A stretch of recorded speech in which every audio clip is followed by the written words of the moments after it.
brought to you by Silver Pumps. Top quality और consistent performance के लिए सिर्फ सिल्वर पंप नाम याद रखना।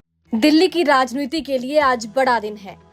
दिल्ली को नया मुख्यमंत्री मिल गया है।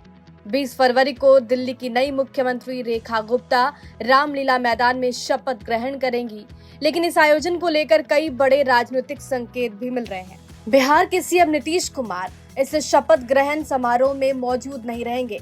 मीडिया रिपोर्ट्स के अनुसार वो 20 और 21 फरवरी को बिहार में अपनी प्रगति यात्रा में व्यस्त रहेंगे। हालांकि उनकी जगह बिहार के दोनों उप मुख्यमंत्री सम्राट चौधरी और विजय सिन्हा मौजूद रहेंगे। जेडीयू की ओर से ललन सिंह और संजय झा भी शपथ ग्रहण समारोह में हिस्सा लेंगे। भारतीय जनता पार्टी ने अब आधिकारिक रूप से घोषणा कर दी है कि रेखा गुप्ता दिल्ली की नई मुख्यमंत्री होंगी।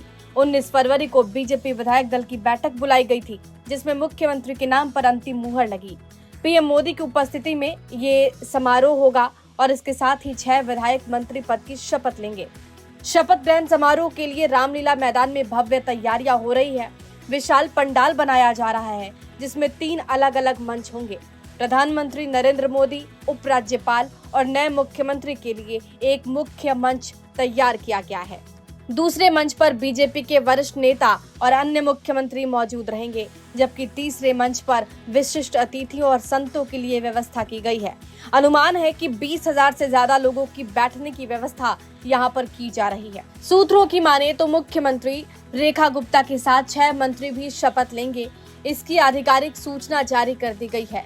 चिट्ठी के आधार पर 6 संभावित मंत्रियों में प्रवेश वर्मा, आशीष सूद, मनजिंदर सिंह सिरसा, रविंद्र इंद्राज सिंह, कपिल मिश्रा और डॉक्टर पंकज शामिल हैं।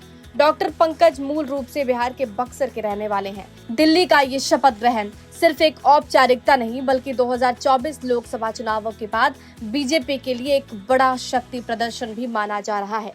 अब बात करें दिल्ली की नई मुख्यमंत्री की, तो रेखा गुप्ता शालीमार बाग से जीत कर आई हैं। उन्होंने आम आदमी पार्टी की प्रत्याशी वंदना कुमारी को हराया। बीते 2 चुनाव में रेखा गुप्ता वंदना कुमारी से हार गई थी, लेकिन इस बार उन्होंने शानदार जीत दर्ज की। बीजेपी सूत्रों की माने तो पार्टी के वरिष्ठ नेताओं ने दिल्ली के संभावित मुख्यमंत्री और मंत्रियों को 90 दिन का रोड मैप तैयार करने के लिए कहा था। बीजेपी आलाकमान ने संभावित मुख्यमंत्री और मंत्रियों से पूछा था कि अगर वो सत्ता में आते हैं तो पहले 15 दिनों में क्या कदम उठाएंगे, फिर अगले 30 दिनों में उनकी कार्य योजना क्या होगी। इस तरह 60 दिन और 90 दिन का पूरा प्लान के निर्देश दिए गए थे। इसमें खास बात यह है कि सिर्फ 48 विधायकों को ही ये रोड मैप तैयार करने के लिए कहा गया था।